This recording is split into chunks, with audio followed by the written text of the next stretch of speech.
Bismillahirrahmanirrahim. Assalamualaikum warahmatullahi wabarakatuh. Salam sehat buat sobat ngobrol santai dimanapun berada. Semoga kita semua selalu dalam lindungan Allah Subhanahu wa Ta'ala. Amin ya Rabbal 'Alamin.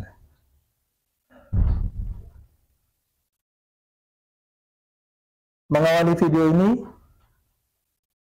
tidak lupa mari kita semua berdoa, ya semoga kita semua mendapatkan ilmu yang bermanfaat, mendapatkan rezeki yang baik, dan juga amal yang kita lakukan diterima oleh Allah Subhanahu wa Ta'ala. Allahumma inni as'aluka ilman nafi'an wa rizqan thayyiban wa amalan mutaqabbalan. Amin ya Allah Rabbal Alamin. Sobat ngobrol santai, pada video kali ini saya akan mencoba memberikan satu contoh kasus, ya, satu contoh akad yang dilakukan oleh oknum rentenir yang saya ketahui secara langsung, ya. Oknum rentenir ini menggunakan kedok mengatasnamakan pegadaian di dalam modusnya. Jadi, semisal ini adalah penghutang, peminjam uang, dan yang tangan kiri ini adalah rentenir. Peminjam uang ini datang kepada rentenir, ya kan, ingin meminjam uang, kemudian rentenir menyanggupi, bersedia memberikan sejumlah uang dengan catatan, satu catatan, ya, ada jaminannya, dan jaminan itu digunakan sesuai dengan keinginan rentenir.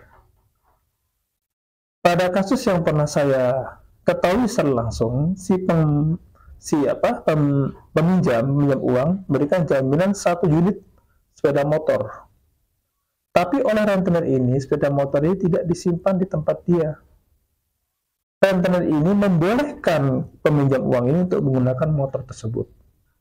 Dengan catatan, tiap hari si peminjam uang ini harus menyerahkan uang setoran, semacam seperti sewa motor.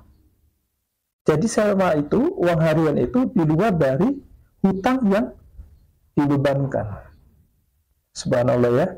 Jadi hutang uang, iya, kemudian ada semacam sewa barang. Untuk diketahui bersama, ya, sepanjang yang saya ketahui, barang gadai itu tidak boleh diambil manfaatnya. Tidak boleh diambil manfaatnya. Nah, di sini si rentenir seolah-olah sudah memiliki barang jaminan tadi, padahal belum. Dan lebih ironisan lagi, selama pembayarannya itu belum sejumlah dengan uang pinjaman, maka utang itu akan berjalan terus. Pada waktu itu, yang saya datang langsung, ya, si peminjam uang ini minjam uang 2 juta, jaminannya motor. Selama si peminjam ini belum bisa mengembalikan uang secara penuh 2 juta rupiah, maka hal itu tidak akan mempengaruhi utangnya. Dan uang sewa pun akan tetap berjalan. Nah, sampai seterusnya, sampai, ya, subhanallah, ya. Nah, lantas bagaimana menyikapi hal ini? Ya, tentunya kita harus menambah bekal pengetahuan kita. Yang pertama adalah apakah pegadaian itu, kemudian apakah landasan hukum dari pegadaian itu, kemudian bagaimana cara kita mengenali, mengetahui, dan memastikan pegadaian itu legal atau ilegal sesuai dengan undang-undang yang berlaku. Ya, walaupun sekarang ini kalau yang saya ketahui pegadaian itu masih menginduk kepada koperasi, ya, belum ada secara ini, ya, secara tersendiri, ya. Tapi hal itu sekarang sudah bisa, ya. Pada waktu itu saya tahun 2000, seingat saya tahun 2018-17, ya, saya debat dengan rentenir itu. Jadi saya pastikan kepada rentenir itu apakah betul dia pegadaian secara resmi, kemudian apa dasar dia, kok bisa dia mengatasnamakan atau menyatakan bahwa dia yang berhak terhadap jaminan itu. Ya, itu saya tegaskan kepada rentenir itu. Ya, memang si peminjam ini tidak berani. Kenapa tidak berani? Karena merasa memang punya utang, ya. merasa punya hutang dan merasa tertekan ya dengan oknum renter itu, karena dia membawa apa ya, bodyguard tak centeng ya, bawa bodyguard itu botolnya gede itu ya. Jadi saya tegaskan kepada dia, Mas ini pegadaian, coba lihat Mas akta pegadaiannya atau ininya apa, surat izin pegadaian dan sebagainya. Saya cek itu kan, dia tidak bisa menunjukkan, dan dia hanya berbekal kepada satu bukti apa ya, satu kertas gitu ya, ada materainya itu tulis tangan gitu kan ya.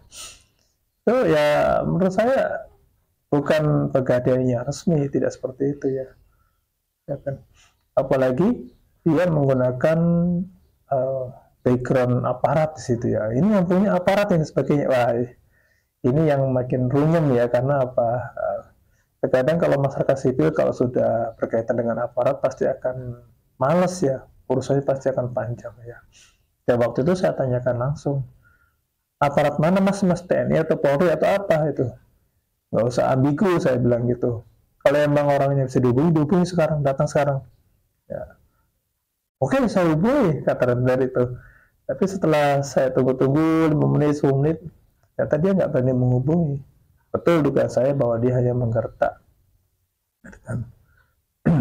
Dan singkat cerita, saya tegaskan bahwa uang harian yang diserahkan oleh si peminjam uang tadi itu sudah termasuk pembayaran hutang, dan nilainya pun sudah melebihi daripada uang yang dibebankan, uang yang dipinjamkan, itu kan. Tapi rentenir ini bersikeras, bersikukuh bahwa oh tidak bisa, hutang belum lunas, itu kan. Ini hutangnya harus dibayar sejumlah 2.500.000. Kemudian saya tanya lagi kepada dia, apa haknya Anda mengambil uang sewa dari jaminan, sedangkan jaminan itu belum milik Anda secara sah? Kalau emang hak jaminan itu sudah milik Anda secara sah, tunjukkan fidusianya. Diam dia. Ya, jadi jaminan berupa aset bergerak itu diikat dengan perjanjian fidusia ya. Itu yang istilahnya kalau secara hukum bisa lah kita mengambil apabila terjadi wan prestasi, terjadi tunggakan, terjadi molor lah dalam bayaran, itu bisa. Ya, ini yang harus diketahui bersama, dan mungkin dengan sedikit saya berbagi pengalaman ini mungkin bisa menjadi bekal buat teman-teman apabila menghadapi seseorang atau suatu badan yang mengatasnamakan pegadaian semacam itu ya. Harus kita cek betul legalitasnya. Kemudian yang kedua adalah surat izin usahanya, dan yang ketiga bagaimana dia melakukan sistem kerjanya. Kalau seperti itu jelas tidak betul ya. Pegadaian, barang yang digadaikan itu tidak disimpan di tempat pegadaian, tapi boleh digunakan dengan catatan bayar uang sewa harian. Ya, ini contoh-contoh oknum-oknum yang saya bilang rentenir, karena apa? Berusaha, ada upaya dengan sengaja memeras. Oke, sementara mungkin cukup ya, singkat saja contoh kasus ini. Insya Allah nanti akan saya coba berikan contoh kasus yang lain yang masih berkaitan dengan oknum-oknum yang tidak bertanggung jawab, yang tentunya mereka dengan saja berusaha ya mengambil keuntungan secara pribadi dan merugikan orang lain. Semoga bermanfaat, dan semoga sobat ngobrol santai sehat selalu, dan juga tetap semangat ya, dan semangat untuk beribadah dan berikhtiar. Terima kasih sudah melihat video ini. Bila ada hal yang kurang berkenan, secara pribadi saya mohon maaf, dan bila ada yang ingin tanyakan silakan. Insya Allah ya akan dititipkan melalui kolom komentar, nanti insya Allah akan kami coba kupas. Terima kasih. Wassalamualaikum warahmatullahi wabarakatuh.